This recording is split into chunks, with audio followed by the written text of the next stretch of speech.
இப்போ இதை நான் எலக்ட்ரிக் பீட்டர் வச்சு நல்லா பிளெண்ட் பண்ண போகிறேன். உங்ககிட்ட எலக்ட்ரிக் பீட்டர் இல்லைனாக்கா நீங்கள் விஸ்க் வச்சு நல்லா பீட் பண்ணிக்கோங்க.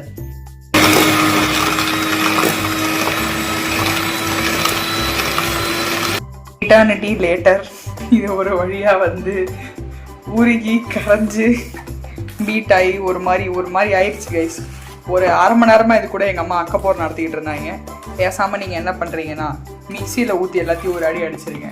எங்கள் அம்மா ஹேண்ட் பீட்டரை வச்சு அக்கப்போர் பண்ணிட்டு இருந்தாங்க. நீங்கள் வந்து பிஸ்கெல்லாம் வச்சு செஞ்சீங்கன்னா நாளைக்கு ஆயிரும் பிஸ்கெட் செய்யறதுக்கு. அப்புறம் வீட்டில் இருக்கிறவங்களாம் நீ செய்யவே தேவையில்ல, வெளிலேருந்து வாங்கிட்டு வந்து சாப்பிட்ருவாங்க. இப்போ நான் 2 கப் கோதுமை மாவு எடுத்து வச்சதை உள்ளே சேர்த்துட்டேன். இப்போது பேக்கிங் பவுடர் வந்து 1 டீஸ்பூன் சேர்த்துக்கிறேன். பேக்கிங் சோடா 1/2 டீஸ்பூன் சேர்த்துக்கிறேன்.